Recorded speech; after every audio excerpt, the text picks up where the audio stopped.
Oke, baik. Hari ini saya jelaskan tentang mata kuliah manajemen UPW. Kita kelanjutan dari materi yang beberapa minggu lalu. Eh, di dalam manajemen UPW ini saya jelaskan di dalam Biro Perjalanan Wisata ini ada dua fungsi, yaitu yang pertama itu fungsi umum dan yang kedua itu adalah fungsi khusus. Fungsi umum dan fungsi khusus dari Biro Perjalanan Wisata yang saya jelaskan, pertama fungsi umumnya yaitu sebagai Biro Perjalanan Wisata merupakan sebuah perusahaan jasa pariwisata yang dimana dia bertujuan untuk mempersiapkan atau mengurus segala macam keperluan perjalanan wisata baik perorangan maupun grup bagi wisatawan dengan segala kebutuhan dari perjalanan itu. Jadi segala macam keperluan yang dibutuhkan oleh si calon wisatawan ini itu dipersiapkan oleh si biro perjalanan wisata ini, baik dari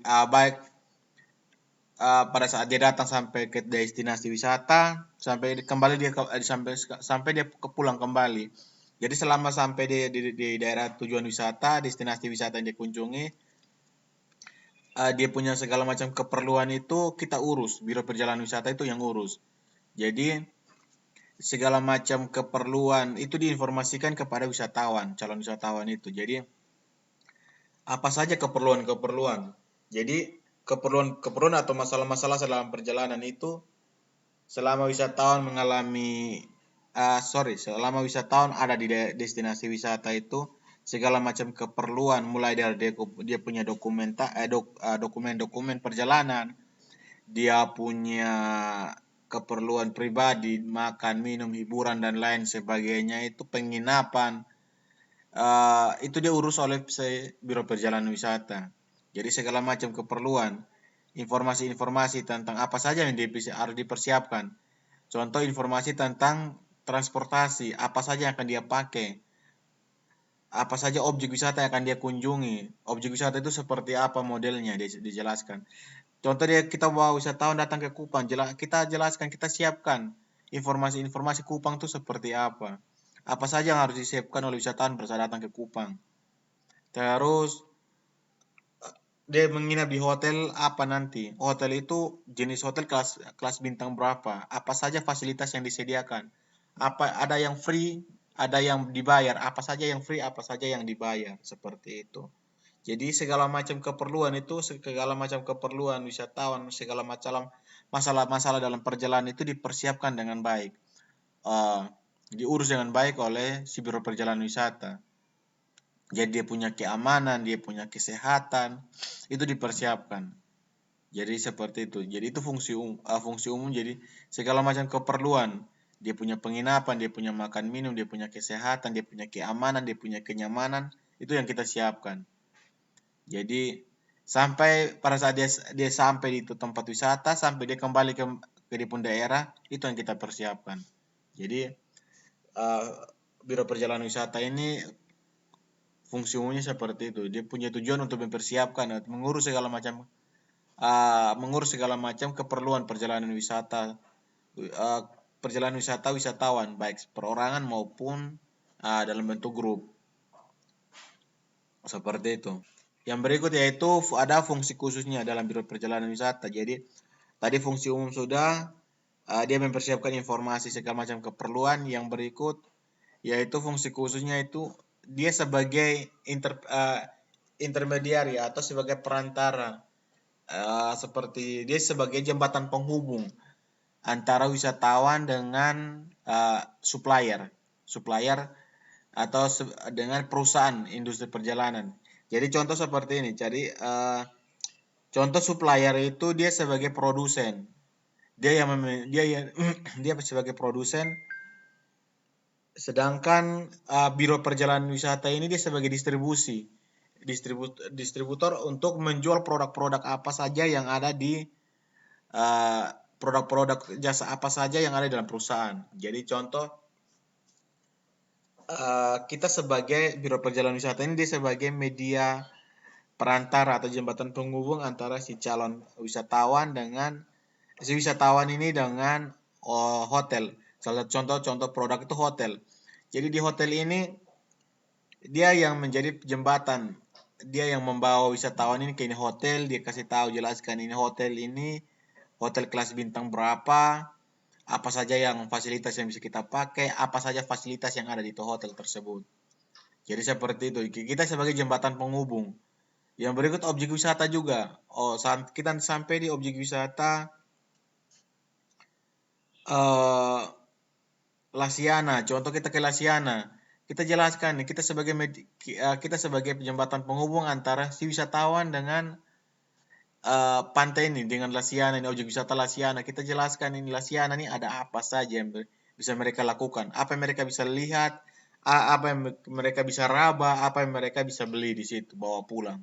Jadi kita yang menjelaskan, kita sebagai jembatan penghubung. Jadi apa ya? Si supplier punya produk ini mau laku, itu tergantung pada kita sebagai media perantara, sebagai jembatan penghubung. Bagaimana kita bisa menjual ini kepada si wisatawan. Jadi bagaimana kita punya cara menjualnya, kita membawa imajinasi wisatawan kepada itu objek wisata supaya mereka mempunyai rasa untuk harus datang ke sini nih. Ini ada sesuatu yang luar biasa di sini. Kita harus ke sana. Kira-kira apa nih produk ini? Kalau saya sampai ini produknya yang bisa saya nikmati ini seperti apa nanti? Jadi kita sebagai media, kita sebagai jembatan penghubung dengan produk-produk atau kita punya supplier itu. Oke, yang berikut yaitu tadi fungsi khusus itu yang pertama tadi itu dia sebagai perantara atau jembatan sebagai penghubung. Yang kedua itu dia sebagai organisator. Jadi sebagai biro perjalanan wisata sebagai sebuah travel bureau, dia harus bisa menciptakan kerjasama yang baik antara wisatawan dengan perusahaan industri pariwisata ini. Jadi sebagai sebuah perusahaan, sebagai sebuah travel bureau, kita harus aktif melakukan kontak dan kerjasama dengan para supplier. Jadi sebagaimana kalau kita punya paket ini, kita punya perusahaan ini mau terus berkembang, terus bertahan, bagaimana kita harus aktif melakukan kontak atau kerjasama dengan para supplier. Dan supplier ini punya produk mau laku juga tergantung dengan kita sebagai biro perjalanan wisata ini. Bagaimana kita punya cara jual kepada wisatawan. Bagaimana kita punya cara penyampaian. Bagaimana kita menjadi jembatan penghubung yang baik dengan si wisatawan ini. Jadi supplier ini punya produk-produk mau laku keras itu tergantung dengan kita. Tergantung kepada si travel bureau ini. Jadi biasanya ada kerjasama antara si biro perjalanan wisata si travel bureau dengan supplier. Mereka bisa ada kontrak yang dibuat. Contoh kontrak yang dibuat itu contoh kayak hotel. Ada kontrak-kontrak yang bisa dibuat. Contoh si biro perjalanan wisata ini dia melakukan kontrak. Kira-kira saya dapat fee-nya berapa persen kalau saya mampu jual berapa kamar hotel nih. Biasanya kontrak ini, fee ini tergantung dari si biro perjalanan wisata dengan si supplier ini, pemilik hotel ini. Jadi kontrak yang bisa dibuat, fee-nya bisa per kamar itu bisa 10%, bisa 20%, atau 10 kamar, mampu jual 10 kamar, dapat fee 1 kamar, seperti itu. Jadi itu adalah kontrak-kontrak yang dibuat, tergantung dari si supplier dengan si travel bureau ini. Bisa juga dengan maskapai penerbangan. Kamu mampu jual berapa banyak kursi yang ada di pesawat, kamu dapat fee berapa persen dari setiap kursi. Atau berapa persen dari setiap penjualan tiket itu. Itu adalah fee yang bisa didapat. Bisa juga dengan resto. Kamu restoran yang mereka harga publishnya per porsi 25.000, kalau kamu bawa wisatawan sampai 100 orang atau 50 orang, mereka bisa kasih harga kontrak rate itu bisa 20.000. Jadi 5.000 itu fee untuk si travel bureau itu. Jadi biasanya mereka bermain, biasanya travel bureau dan si supplier ini ada namanya pakai kontrak rate. Harga publish dengan harga kontrak rate itu beda-beda. Harga publish, contoh harga publish kamar hotel 350.000, mereka bisa jual 320, harga kontrak rate-nya itu 325.000. 25.000 itu fee untuk si travel bureau. Seperti itu. Jadi tergantung antara bagaimana aktif tidaknya sebuah travel bureau dengan para supplier. Seperti itu. Jadi sebagai sebuah organisator itu travel bureau dia harus mampu menjual atau menyiapkan berbagai macam berupa paket bermacam-macam paket wisata seperti tailor made maupun ready made tour. Sedikit jelaskan tentang tailor made tour. Tailor made tour ini adalah sebuah paket wisata yang dibuat atas permintaan si wisatawan. Jadi tailor made ini si wisatawan ini dia yang tentukan, dia mau pakai hotel apa, dia mau menginap di mana, dia mau dia mau resto itu dia mau pakai apa, dia mau di restoran mana, objek wisata apa saja, itu dia yang tentukan. Jadi nanti wisatawan yang tentukan tempat-tempatnya, komponen apa saja yang mau dia pakai. Nanti tugas dari si biro perjalanan wisata ini, travel biro ini, dia menghitung harga. Setelah dia menghitung harga, dikembalikan ke wisatawan, baru wisatawan beli. Seperti itu tailor made. Jadi tailor made ini produknya diminta oleh wisatawan, tapi harganya dibuat oleh si travel bureau. Sedangkan ready made tour ini adalah jenis paket wisata yang sudah dipersiapkan oleh si travel bureau, tidak diubah-ubah lagi. Segala macam keperluan itu sudah dipersiapkan oleh si biro perjalanan wisata. Tinggal wisatawan itu membeli saja.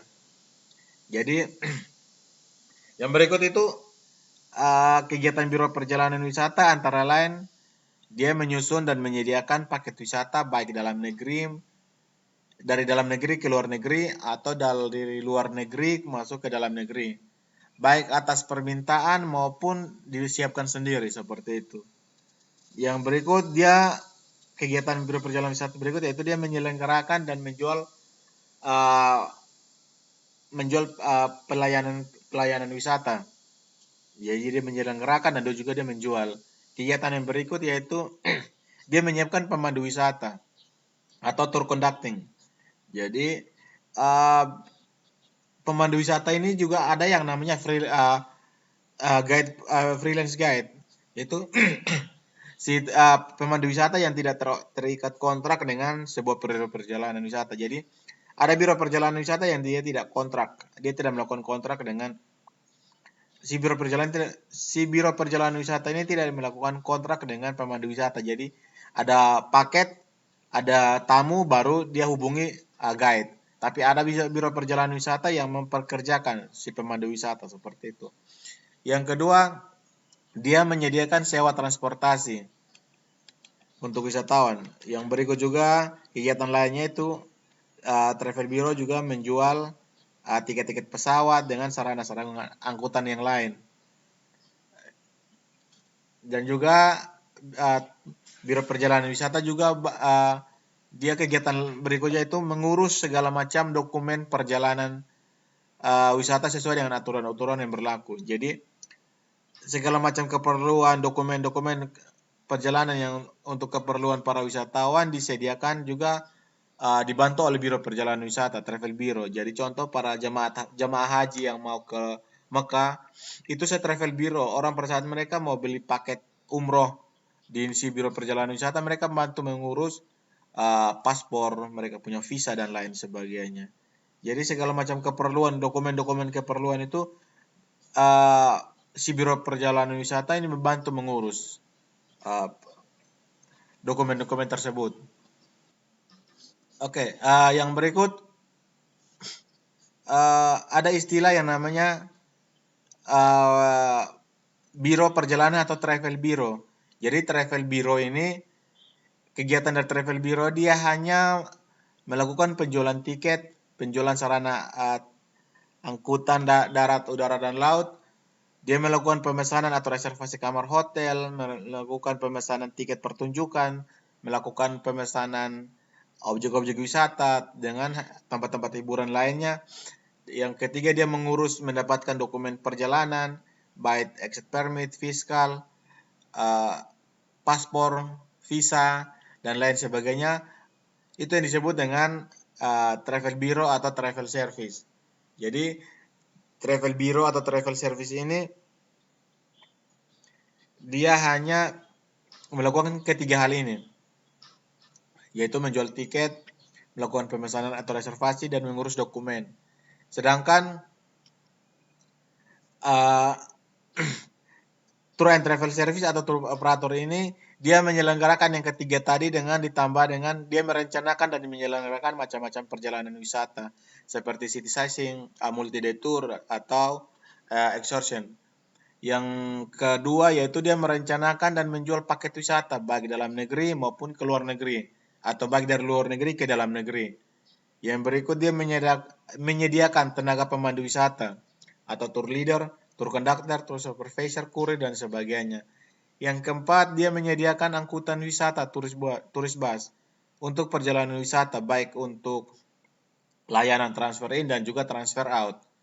Jadi yang berikut dia menyediakan dan memberikan fasilitas angkutan baik charter seperti taksi, pesawat udara, kapal pesiar, dan fasilitas lainnya. Jadi tour and travel service atau tour operator ini dia selain dia melakukan perjalanan wisata, melakukan perencanaan atau reservasi hotel, dan menyediakan dokumen-dokumen lainnya, dia juga merencanakan yang kelima hal ini, kelima kegiatan ini. Jadi itu perbedaan antara tour and travel service dengan travel bureau.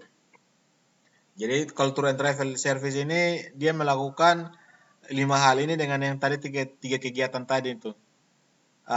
Ini nih. Jadi kalau travel bureau dia hanya melakukan 3 kegiatan ini, sedangkan tour and travel service dia melakukan ketiga kegiatan tadi dengan ditambah dengan beberapa kegiatan ini. Jadi itu perbedaannya.